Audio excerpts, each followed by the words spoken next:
Hello, my name's Wynford Dore. This message is for two distinct groups of people.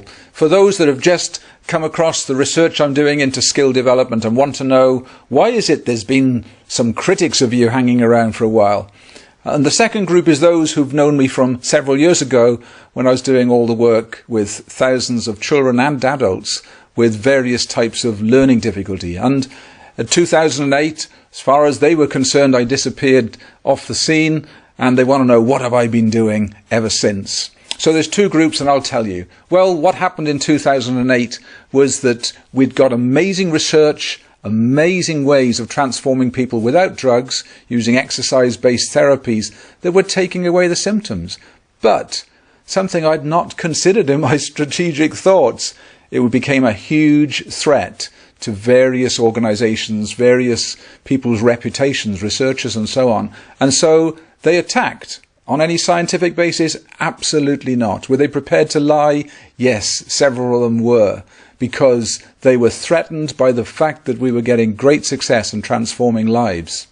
So what's happened since? Well, in 2008, the attacks were so great that new people who had not tried it became very wary about trying it. All those that had tried it, thrilled, excited, and many of them keep in touch to this day, and thank you for that. But for those that hadn't tried it, they became wary. It became impossible to keep all those clinics open. I was subsidizing all of them going around the world. I'd put many, many millions of pounds into this. Why? Why did I do it?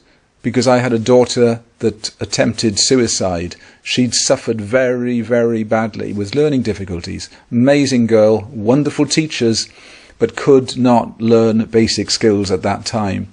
So I talked to researchers about what was going on in the brain, and they gave me all sorts of clues and insights and possibilities, and we applied it, and you know what? We found it worked beautifully and brilliantly, gave her hope, gave her skills, basic fundamental skills that changed her life.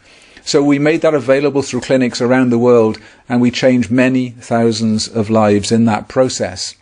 But when the critics came along, I could no longer subsidize those courses to the extent they needed. I couldn't keep the clinics opened. And so it broke my heart, but many of them had to close. Then some guys came along from London, and they said, we'll take over the clinics that you've got because we want to keep it going. And that was a great gesture of them. I was so ill. I was so exhausted from having pursued my life purpose because my pursuit of helping my daughter had become so important to me. I'd been a businessman for many years. I'd been very successful. So I'd got, assets that I could put into this project to put something back. Helped Susie, helped thousands of others, but it drained me.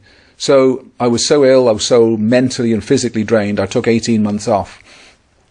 Then one day I woke up and realized I don't really believe that all of these people that have been labelled with such negative things really should be left like that, because they've got huge potential. And we started working on an app. I didn't want clinics anymore. I wanted an app that was all about skill development, bringing out the potential of children with autism, or children that couldn't read or write or concentrate. They'd got skills hidden there. In fact, many of them were brighter than the average. So I realized that it was my job to come up with something that was all about skill development, that was very accessible, very affordable to all. So guess what? I put a few more million into that project this last few years, and enjoying it so much. We had our first world champion last year, and we've had countless stories of children along the way and adults whose lives have been transformed. So that's what I'm up to now. And we've got products now for the corporate world to help people perform far better in their work, be more confident, less stressed, and so on. We've got products, of course, for children, and we've got products for the elderly, and we've got products for athletes, all of them drug-free, things you can do at home, all online. And so that's an exciting phase. But something else has happened in my personal life, and that is at the end of last year I met my soulmate. Ninko Muditsen is her name, and when I met her, she's from Denmark, when I met her, I realized that her life story was so parallel to mine. She'd had a child with serious autism, And when he's a young boy, the authorities wanted to lock him up and said, look, just lock him up, put him away.